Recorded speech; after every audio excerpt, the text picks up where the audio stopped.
Sa ating pag-aaral ng salita ng Diyos, and I'm intending to have a short series on the Beatitudes na tinuro ng ating Panginoong Kristo, bahagi ng mahabang sermon ng Panginoong Kristo nung siya ay nasa ibabaw ng isang burol o yung tinatawag na Sermon on the Mount. So yung pong Beatitude, hindi po yun yung Sermon on the Mount. Bahagi lamang po ito ng mahabang sermon ng ating Panginoong Kristo. Kung loloobin ng Panginoon na lalagpas tayo sa Beatitude, it really depends on the Lord. But for now, ay sisimulan natin yung pong turo ng Panginoon sa mga mapapalad o yung teaching ng Panginoon about the Beatitudes. No? Ang pamagat ng ating pag-aaral ngayon is actually the first among the list of Beatitudes. Poor in spirit, rich heir of heaven. Poor in spirit, rich heir of heaven. Sila na mga dukha sa espiritu, subalit mayayamang tagapagmana ng langit. Ang ating pong passage this afternoon, Matthew chapter 5, verse 3. Babasahin ko po mula sa ang Biblia. Mapapalad ang mga dukha sa espiritu, sapagkat kanila ang kaharian ng langit. Ito po ang salita ng Diyos.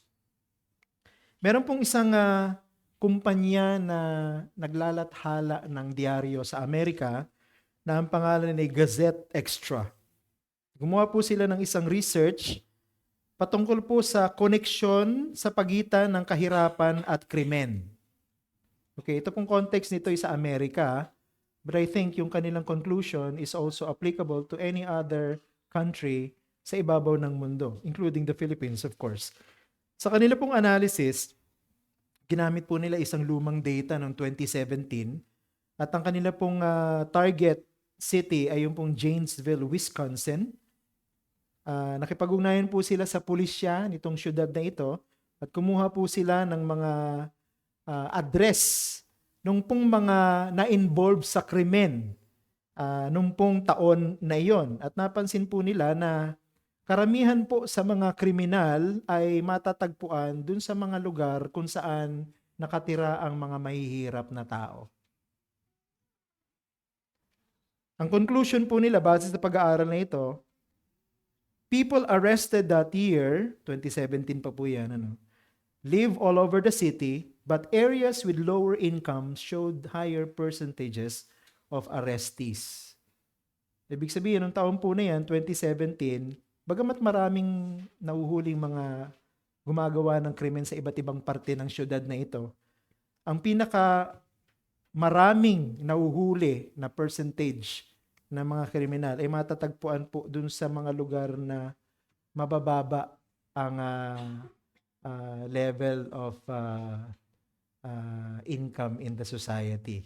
Yung pong mga mahihirap na tao sa lipunan. Bakit po nangyayari ito? Meron pong isang blogger, sabi niya, being in poverty often leads to high levels of stress. An overwhelming desire to meet certain basic needs becomes the highest priority. Over time, if those needs cannot be met, then some individuals will commit robberies, burglaries, and other forms of them.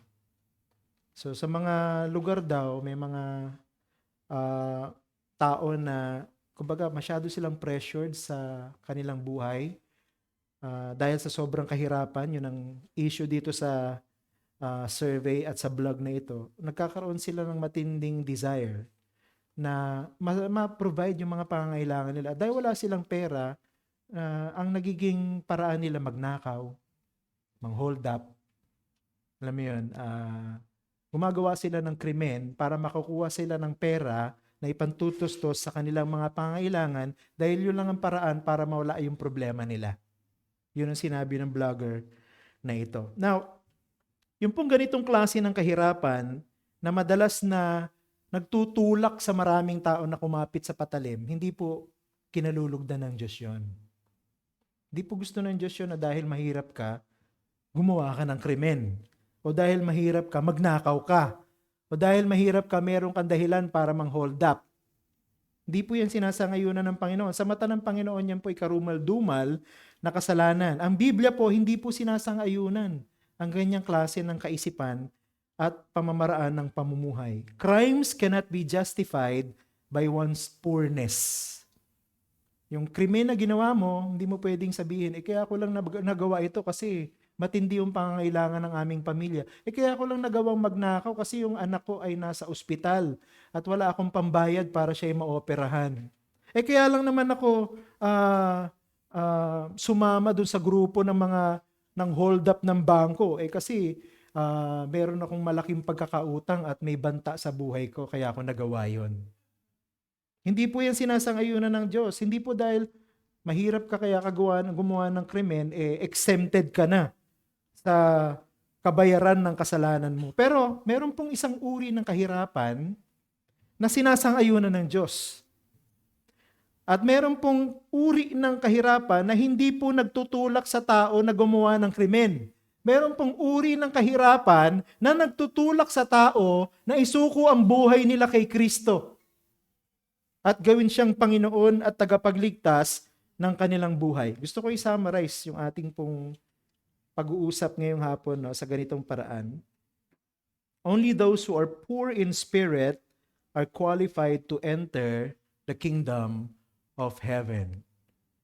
Only those who are poor in spirit are qualified to enter the kingdom of heaven. Ito po yung klase ng kahirapan.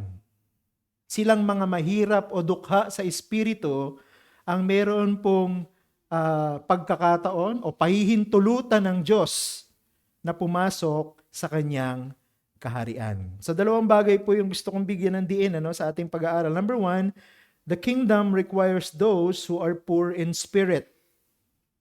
The kingdom requires those who are poor in spirit. And secondly, the king rewards those who are poor in spirit. The king rewards those who are poor in spirit. So tingnan po natin yung una sa dalawang ito. The kingdom requires those who are poor and in the spirit. So kung meron man pong hinahanap ang Diyos para pahintulutang pumasok sa kanyang kaharian, sila lamang na mga tinatawag ng Panginoong Hesus na dukha sa espiritu. Bago po natin tuluyang pag-aralan ng malalim ito pong talata na ito, gusto ko po muna maunawaan natin yung salitang mapapalad. Sa English, ang ginamit na salita, blessed or blessed. Blessed are the poor in spirit, or blessed are the poor in spirit. Sa Tagalog, mapalad o pinagpala. Napansin niyo dito po sa buong beatitude, itong mga mapapalad na ito, yung bawat mapapalad, yung bawat katangian na inisa-isa ng Panginoon, ay sinimulan niya sa salitang mapapalad or blessed or blessed. Ini-introduce dito sa atin ng Panginoong Jesucristo yung tamang katangian ng mga tao na papasok sa kaharian ng langit. In other words, yung tinutukoy ng Panginoon dito sa listahan na ito na pag-aaralan natin sa mga susunod na Sunday, sila yung mga totoong mananampalataya ng Panginoong Jesucristo. Sila yung mga totoong na born again. Explain natin yan further sa ating pong mga pag-aaral dito po sa buong series na ito ng Beatitudes. But contrary to popular opinion, kasi may mga mababasa tayong commentary na sinasabi nila, ang ibig sabihin ng blessed or blessed o mapapalad ay silang mga masasaya. Yung pong blessed, pwede daw pong i-translate na those who are happy. Ngayon, ako naniniwala na pwedeng kasama po yun sa kahulugan ng salitang blessed or blessed, pero I don't think that's the primary meaning of the word. I don't think that blessed or blessed primarily means happy. Bakit po? Dalawang bagay. Una, ang ibig sabihin kasi ng happiness, isang subjective condition. Masaya lang po tayo pagka ang lahat ng nangyayari sa paligid natin ay pabor sa atin. O masaya lang tayo pag ang lahat ng nangyayari sa paligid natin maganda. Diba? Ganun naman tayo. Pagka pangit na yung nangyayari sa atin, hindi na tayo masaya. Nakabusangot na tayo, malungkot na tayo. Lukot na yung mukha natin at saka inis na tayo. So, hindi na tayo happy. Pagka gano'n, ano. Kaya ito pong happiness ay subjective yan eh. Depende yan sa kung ano yung nangyayari sa buhay mo, yung mga karanasan na pinagdadaanan mo. Hindi lang yun, happiness is also a temporary condition. Hindi lang siya subjective na ikaw ang nagsasabi na masaya ka o hindi, kundi temporary lang siya, pansamantala lamang siya. At one point, pwedeng masaya ka, at another point, pwedeng sobrang lungkot ka naman. Ano? One point, sobrang lungkot ka. So, one point, sobrang saya ka naman. Paiba-iba eh, no? Hindi pare-pareho ang mood ng mga tao. Kaya napaka-subjective nito, napaka-temporary. Kaya sinabi ko na hindi ito ang pangunahing kahulugan ng salitang mapalad. This word does not primarily mean happy because it does not primarily refer to us. Nung sinabi ng Panginoon, mapapalad silang, ang tinutukoy ng Panginoon dito ay hindi po yung kung ano tayo eh. Totoong kasama tayo dun sa tinatalakay ng Panginoon, pero hindi tayo yung binibigyan ng diin dyan. The Lord Jesus is not highlighting here what people should feel. Yung dapat maramdaman ng tao kaya mapalad siya o kaya siya masaya. Hindi po yun eh. Kundi tinuturo sa atin ng Panginoong Hesukristo dito ang Diyos at kung anong iniisip ng Diyos sa mga taong kinalulugdan niya. Yun po yung tinutukoy niyang mapapalad. Kasi madalas pag sinabing sila na mga masasaya, ang focus ng mga tao sa sarili nila. Pero nung sinasabi ito ng Panginoong Hesukristo, mapapalad sila, gusto ng Panginoong Hesukristo na isipin at tingnan natin kung ano yung pagtingin ng Diyos sa atin para kalugdan niya tayo. He is describing here what God thinks of people. Hindi niya sinasabi dito what you should think about yourself para maging masaya ka, what you should have para maging masaya ka. Hindi yun sinasabi ng Panginoon. Kundi sinasabi ng Panginoon, ano dapat yung tingin ng Diyos sa iyo para maging masaya ka. Yun yung point dito. Kaya sinabi ko, hindi pangunahing kahulugan ng salitang mapalad ay masaya. No? Kasi hindi tayo ang focus dito. Ang focus dito, Diyos. Blessed or blessedness is a positive and objective judgment by God on the individual that means to be approved or to find approval. Sa madaling salita, sila na tinutukoy ng Panginoong Hesukristo dito ay mapapalad sapagkat sila ay kinalulugdan ng Diyos. Okay, ulit, gusto ko pong i-underline yun. Kaya po sinabi ng Panginoon na mapalad sila sapagkat sila ay kinalulugdan ng Diyos. The Beatitudes ay hindi po prescription para sumaya ang tao. Kasi marami nagsasabi, kung gusto mo maging masaya sa buhay, kung gusto mong maging fulfilled, kung gusto mong maging maganda ang takbo ng buhay mo, ng karir mo, ng business mo, sundin mo yung sinasabi sa Beatitudes. Hindi po ito prescription for human happiness. Kumbaga, hindi po ito listahan ng mga dapat mong gawin para sumaya ka. Ito po ay listahan ng mga katangian ng mga taong kinalulugdan ng Diyos. Ito po ay listahan ng mga tao na totoong masaya sapagkat alam nila na ang Diyos masaya sa kanila. Yun po yung tinutukoy ng Panginoon na mapapalad sila. Mapapalad sila.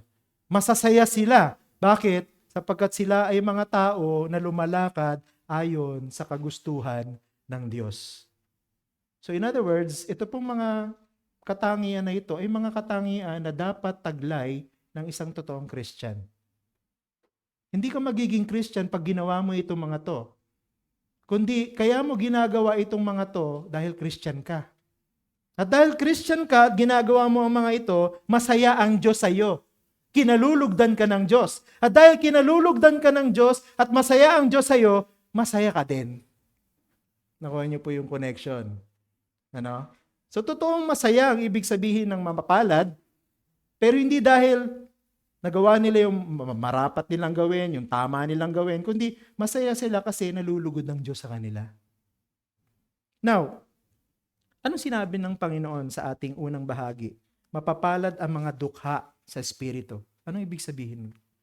Mapapalad ang mga dukha sa Espiritu. So gusto kong tingnan natin yan sa dalawang paraan, ano? Una, what poor in spirit is not. Gusto kong unahin natin, ano yung hindi ibig sabihin ng Panginoon nung sinabi niyang dukha sa espiritu? Ano, kasi mapalad daw ang mga dukha sa espiritu. Anong hindi ibig sabihin yan? Una, hindi ibig sabihin yan financial poverty. No? Kasi yung iba inisip nila, kasi sinabi dukha eh. So, ang tinutukoy ng Panginoon dyan, yung mga taong mahihirap. Mga taong financially poor. Yung mga taong financially depraved. Yung mga taong nasa laylayan ng lipunan, kung tawagin, ng mga political people. Pero hindi po ito yung tinuturo ng Panginoon. Ang totoo, hindi tinuturo ng Panginoon na maganda ang kahirapan.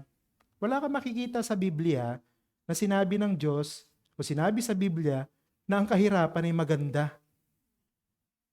Bakit ko nasabi yan? Sapagkat ang kahirapan ay pumasok sa mundo dahil sa kasalanan. Pag pinag-aralan yung Genesis chapter 1, Genesis chapter 2, ang desire at ang design ng Panginoon para sa mundo, mag-prosper ang mundo. Diba? Yung mga tao, mag-multiply, dumami sila, punuin nila yung mundo. No? Tapos ang mundo ay ma-enjoy ng mga tao. No? Yung lahat ng blessing ng creation, pagsalusaluhan ng lahat ng tao. Yun ang design ng Diyos sa mundo. Ang design ng Panginoon sa mundo, magkaroon ng prosperity, magkaroon ng enjoyment, fulfillment ang lahat ng tao sa ibabaw ng mundo. Pero nung dumating yung kasalanan, nasira yun eh. At nung pumasok ang kasalanan, nasira yung disenyo ng Diyos na mag-enjoy ang tao sa prosperity. Ano ang tinanggap ng tao sa ibabaw ng mundo? Maghirap. Kahirapan. Biruin mo, kahit yung kakainin ng tao, kailangan paghirapan, pagpawisan, kailangan pagtrabahuhan. So, ibig sabihin, before the fall, hindi paghihirapan ang pagkain ng tao. Pero dahil nahulog ang tao sa kasalanan, kailangan na ngayong pagtrabahuhan. Yung lupa, hindi na siya magbibigay ng bunga. Kundi kailangan mong bungkalin, kailangan mong tubigan, kailangan mong alagaan bago mo mapakinabangan ang mga halaman at ang mga puno at ang mga prutas at ang mga pagkain. So poverty is a result of sin. Kaya yung tinutukoy po dito ay hindi po silang mahihirap, the people who are poor. Wala silang pinakaiba sa mga taong mayayaman sa mundo na ito. Hindi po pwedeng sabihin ng iba na dahil mahirap kami, mas malapit kami sa langit. Dahil mas mahirap kami, o dahil kami mahirap, mas malapit kami sa Diyos. At mas kalulugdan kami ng Diyos. Wala pong pwedeng magsabi ng ganun. Because the Lord is not approving poverty. Because poverty is a result of sin. Hindi rin po ibig sabihin yan na totally walang value ang tao. Meron kasing psychological teaching about the absence of self-worth. O yung pong tinatawag na very low self-esteem. Narinig nyo na ba yun? Naririnig nyo yan sa mga teacher nyo sa psychology. No? Hindi ko alam sa mga subjects sa school kung ano yung kaya ganyan ang tao na yan, no? Wala siyang kaibigan. Kaya ganyan ang tao na yan, kaya lagi siyang gumagawa ng mali. Kaya yung tao na yan ay laging nanloloko ng kapwa niya kasi very low ang kanyang self-esteem. Tama, psychological effect yan ng mundo na ito at ang nakapaligid sa mga taong nabubuhay sa ibabaw ng mundo. Pero hindi po yan yung tinutukoy dito na poor in spirit. Sapagkat ako naniniwala, lahat ng tao mayroong dignidad. Hindi mo pwedeng sabihin na dahil mahirap ka, dahil wala kang pinag-aralan, dahil hindi ka sikat, wala kang dignidad. Alam mo yun, yung mahirap ka lang. No? So wala kang dignidad, kailangan yumaman ka muna. Yung mga ganong klase ng kaisipan. Minsan mapapanood mo yun sa mga pelikula, yung tinuturo, pero very subtle. No? Na sinusukat ang dignidad ng tao sa pamamagitan ng kanyang kayamanan, ng kanyang popularity, ng kanyang ganda, ng kanyang galing. Hindi. Ang lahat po ng tao sa ibabaw ng mundo ay mayroong dignidad. Bakit? Sapagkat ang lahat ng tao sa ibabaw ng mundo, nilikha ng Diyos sa kanyang sariling larawan. Yun ang sinabi ng Biblia. Ano ibig sabihin? Dahil tayo ay tao, dahil tayo nilikha ng Diyos, tayo may dignidad. Mahirap ka man, mayaman ka man, may pinag-aralan ka man o wala, sikat ka man o hindi, maganda ka man o hindi, dahil tao ka, may dignidad ka. Dahil tao ka, meron kang halaga. Kaya huwag tayo maniwala sa turo ng mga psychologists about low self-esteem. Kailangan pataasin mo yung self-esteem mo para maging useful kang tao. Di totoo yun. Kaya hindi rin yan tinuturo dito ng Panginoong Jesucristo na dukha sa Espiritu. Pangatlo, hindi rin po tinuturo dito ng Panginoong Jesucristo na yung mga dukha sa Espiritu ay yung mga mahihina at yung mga taong api. Sila ng mga kawawa sa lipunan. Marami po, lalo na yung mga nasa makakaliwa, ginagamit po nila yung ganyang klase ng katuruan para i-promote yung tinatawag na liberation theology. Ano pong ibig sabihin yan? Ito po yung katuruan na ang Diyos malapit ang puso niya sa mga api, sa mga pinahihirapan, sa mga kawawa, at inililigtas sila sa kahirapan at kawalan ng hustisya. Yan ang ginagawang panghikayat ng mga taong nasa makakaliwa, yung mga lumalaban sa gobyerno. Kampi natin ang Diyos. Bakit? Sapagkat ang Diyos ay tutulong sa mga api. At ang Diyos ang magpapalaya sa atin mula sa kawalan ng hustisya and so on and so forth. Pero maraming tao naniniwala. Diba? Ang daming mga komunista nagtatago sa bundok, lumalaban sa gobyerno. Bakit? Kala kasi nila nasa kanilang panig ang katarungan ng Diyos. Sapagkat sila'y api. Hindi po yan ang tinutukoy ng Panginoon na dukha sa Espiritu. Ang tinutukoy po ng Panginoon dito ay isang kalagayan na hindi po pisikal. Isang kalagayan na hindi po sosyal. Hindi po kalagayan ng psychological. Ang tinutukoy po ng Panginoon dito ay hindi po yung pagiging kawawa o dukha dahil sa corruption o dun sa tinatawag na social imbalance o yung pong pagiging sakim ng mga politiko at ng mga mayayaman. Hindi po yun ang tinutukoy ng Panginoon na dukha sa Espiritu. At lalo't hindi na tinutukoy ng Panginoon dito sa dukha sa Espiritu, yung false humility. Kasi may mga tao, di ba, nakala mo, napaka-humble, no? Kung kumilos ay napaka-marahan, pinong-pino kumilos. Sila daw yung dukha sa Espiritu. No? Kasi pino ang pagkilos. Pero alam niyo po na yung mga tao na ang tingin nila sa sarili nila, sila ay mapagpakumbaba, sila yung mga totoong mayabang. Kasi hindi po sinasabi ng taong mapagpakumbaba na mapagpakumbaba siya. Kapag kami nakausap ka na tao na sasabihin sa'yo, ako humble ako talaga. Humble ako. Ay, napakayabang ng tao na yun. No? Huwag ka maniwalang humble siya. No?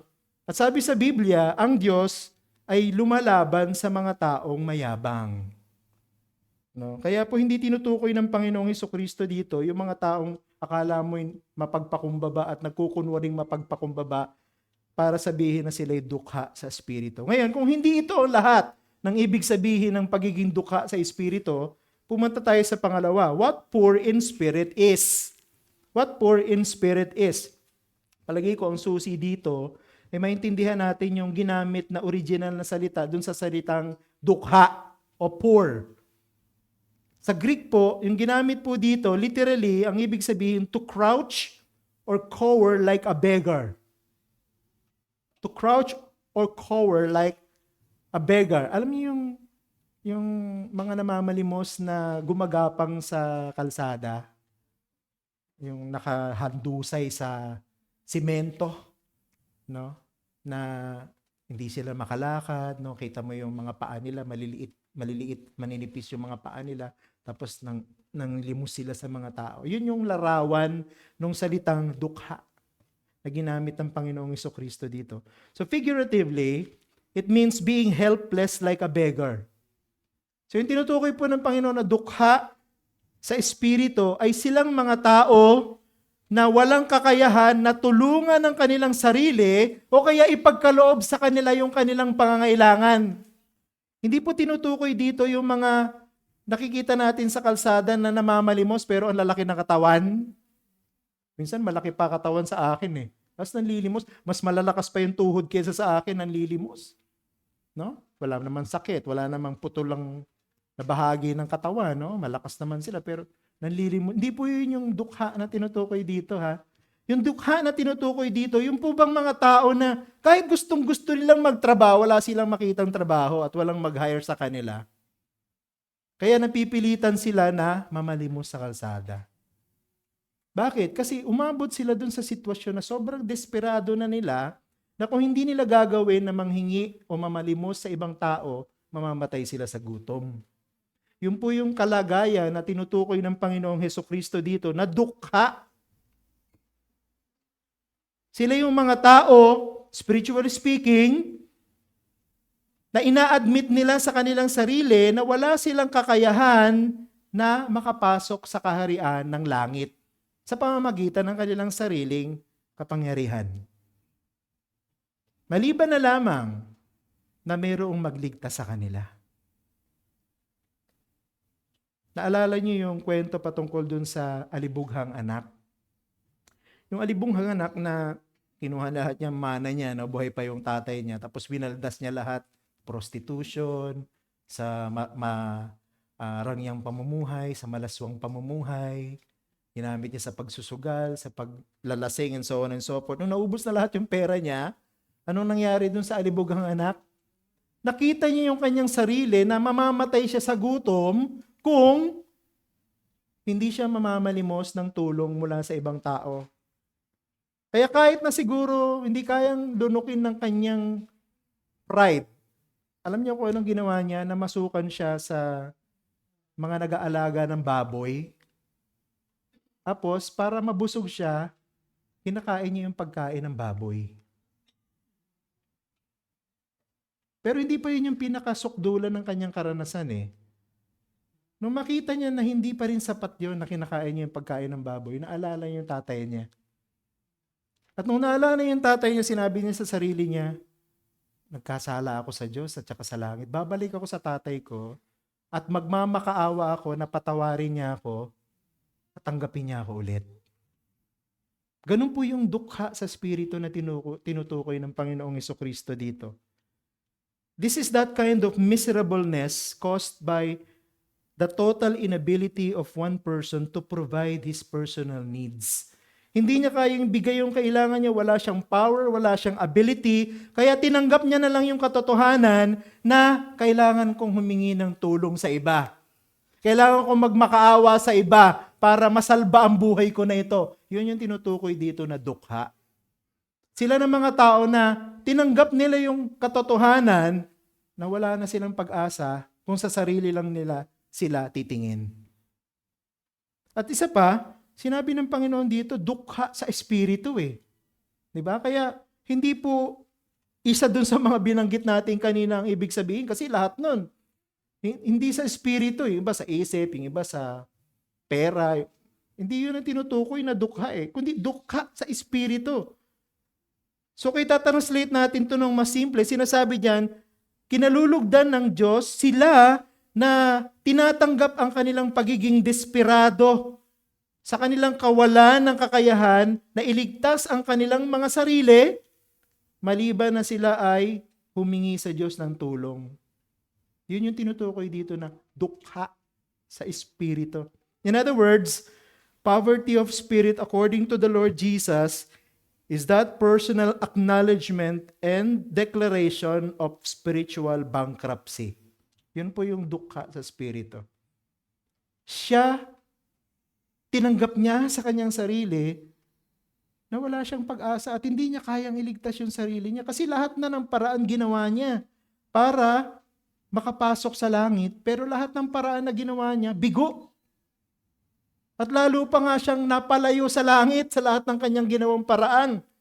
Hanggang sa dumating siya dun sa punto na tinanggap niya na wala siyang anumang kayang gawin para makapasok sa kaharian ng langit, maliban na lamang at tulungan siya ng Diyos.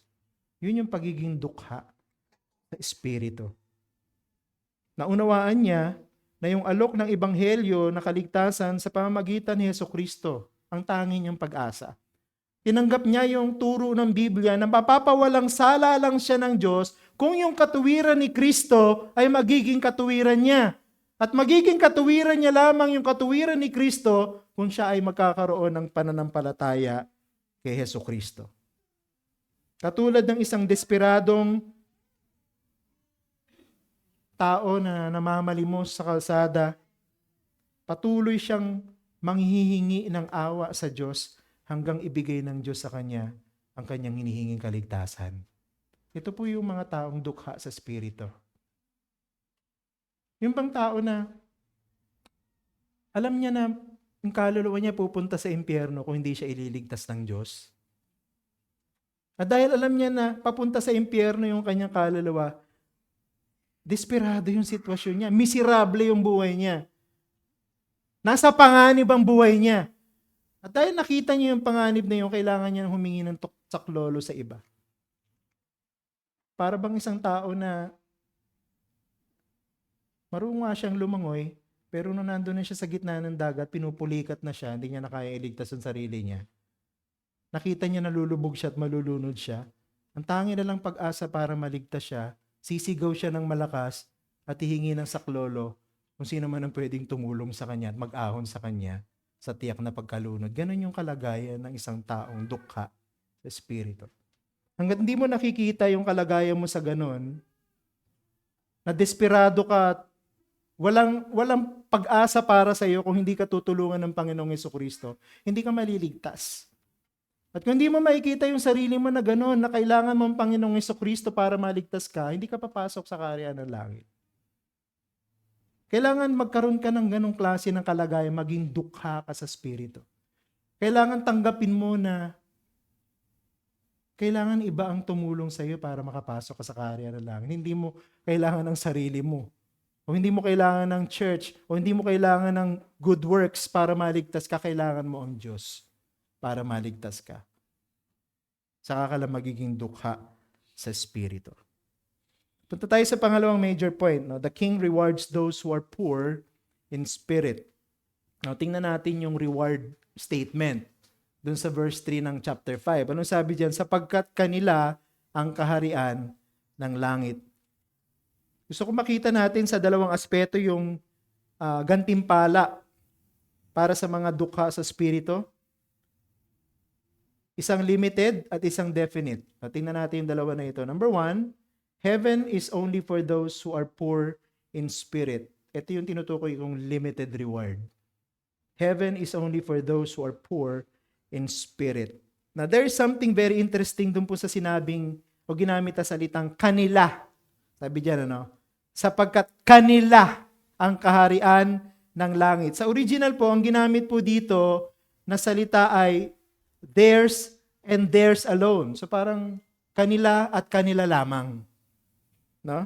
So meron pong emphasis yung salitang ginamit na kanila. Hindi po yung kanila lang, kundi kanila at kanila lamang.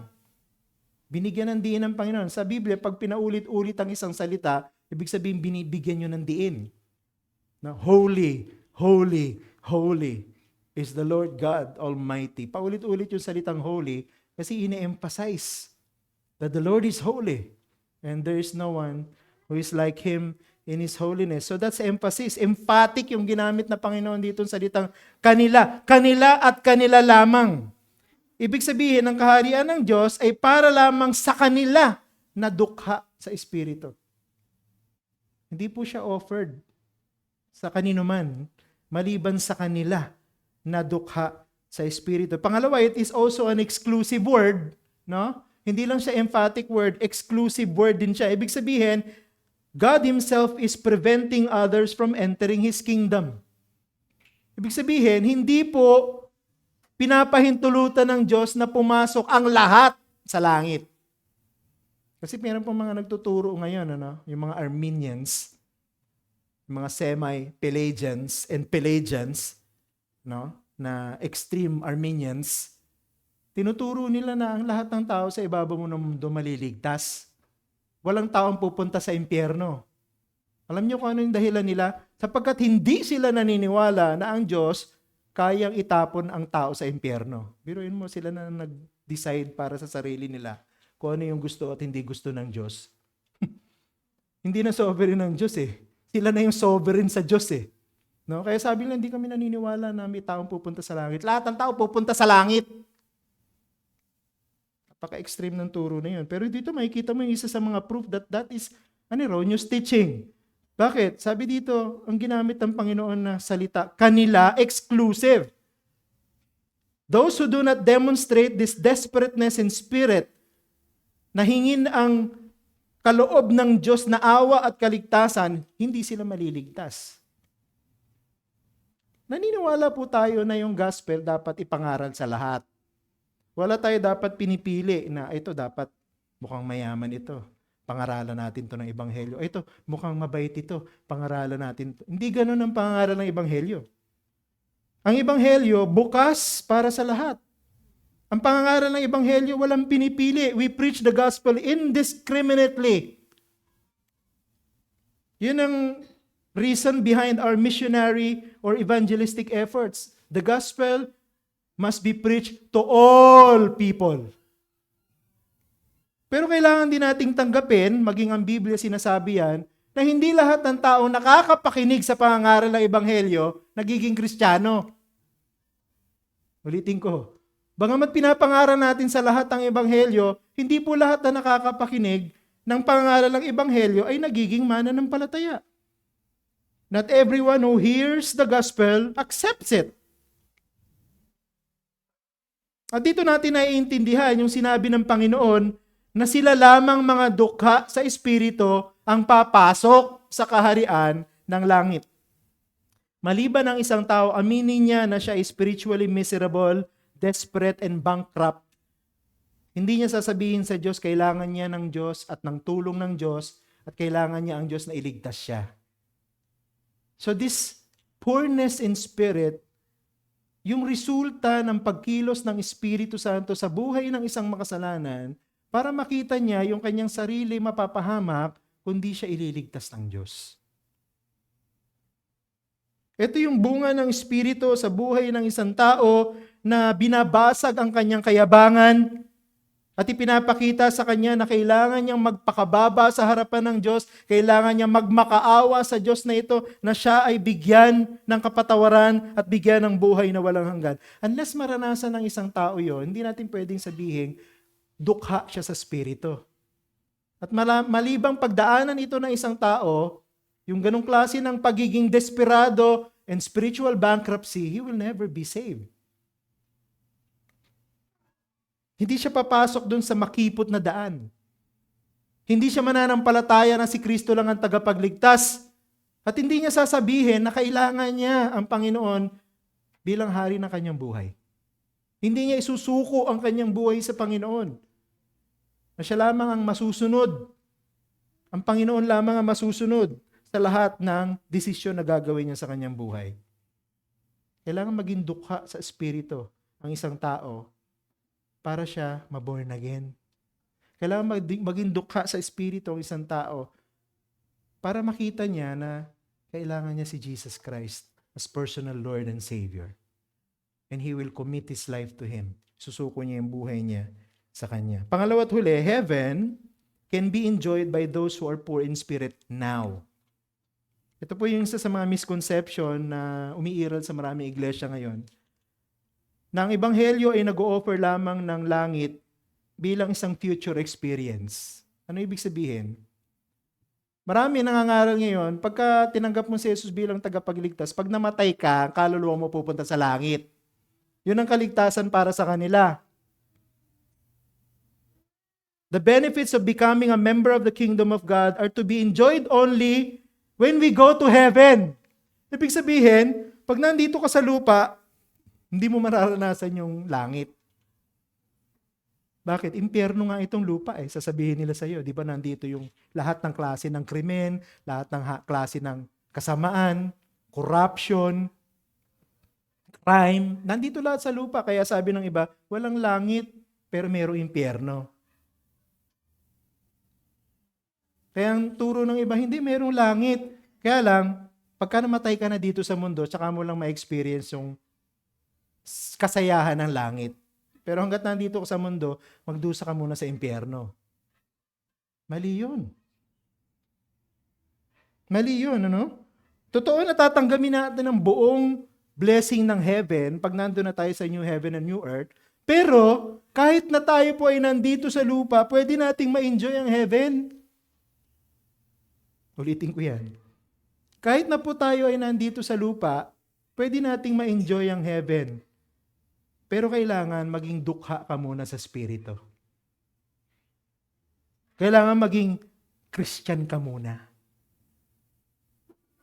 Sabi ng Apostol Pablo dun sa Ephesians chapter 1 verse 3, purihin nawa ang Diyos at Ama ng ating Panginoong Hesukristo na siyang nagpapala sa atin kay Kristo ng bawat pagpapalang espiritual sa sangkalangitan. Sinabi ba ni Pablo doon na may enjoy mo lang yan pag namatay ka at pumunta sa langit? Hindi.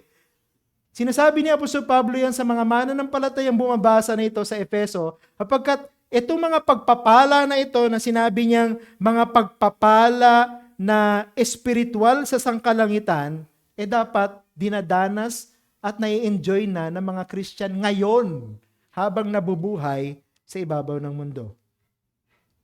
Now that is what I call abundance. Kasi madalas yung mga naririnig natin na abundance preaching or prosperity preaching, anong klase ng kayamanan ng sinasabi at pinapangako nila? Pag naging mananampalataya ka, mawawala lahat ng sakit mo. Pag naging mananampalataya ka, magiging milyonaryo ka. Lahat ng business mo magsasucceed. Magkakaroon ka ng personal jet, magkakaroon ka ng limousine, magkakaroon ka ng mansion, so on and so forth.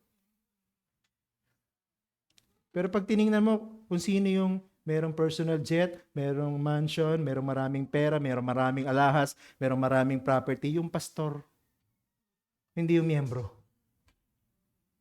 Yun yung mga tinatawag ng Panginoon na mga asong gubat na nagaan yung tupa. Hindi po yun ang tinuturo ng Panginoon na abundance.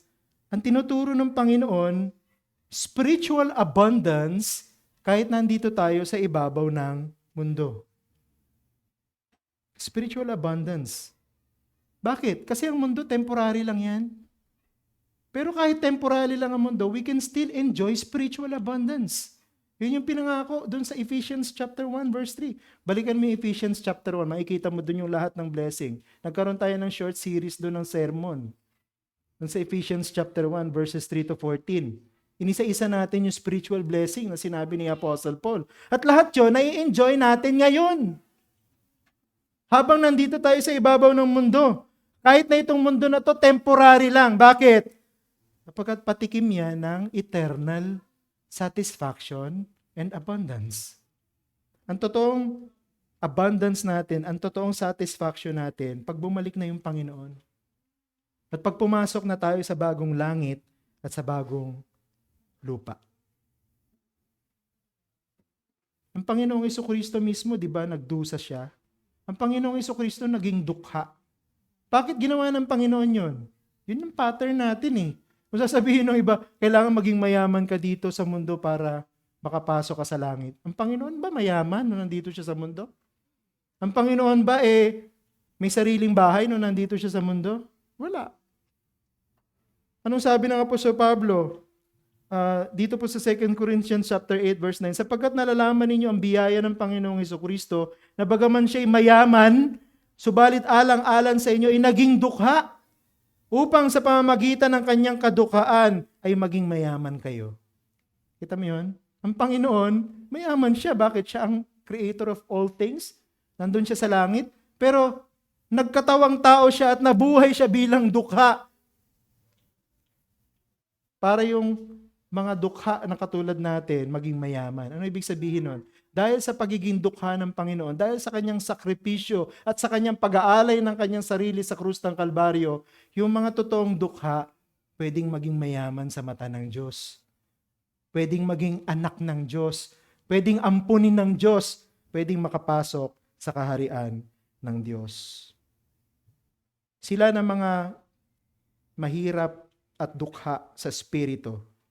Sila lamang yung mga magiging mayaman sa ginawang pagsasakripisyo at pagpapakadukha ng Panginoong Jesucristo. Kaya ang ginagawa ng marami, binabaliktad yun. Kailangan maging mayaman ka para mapatunayang Christian ka.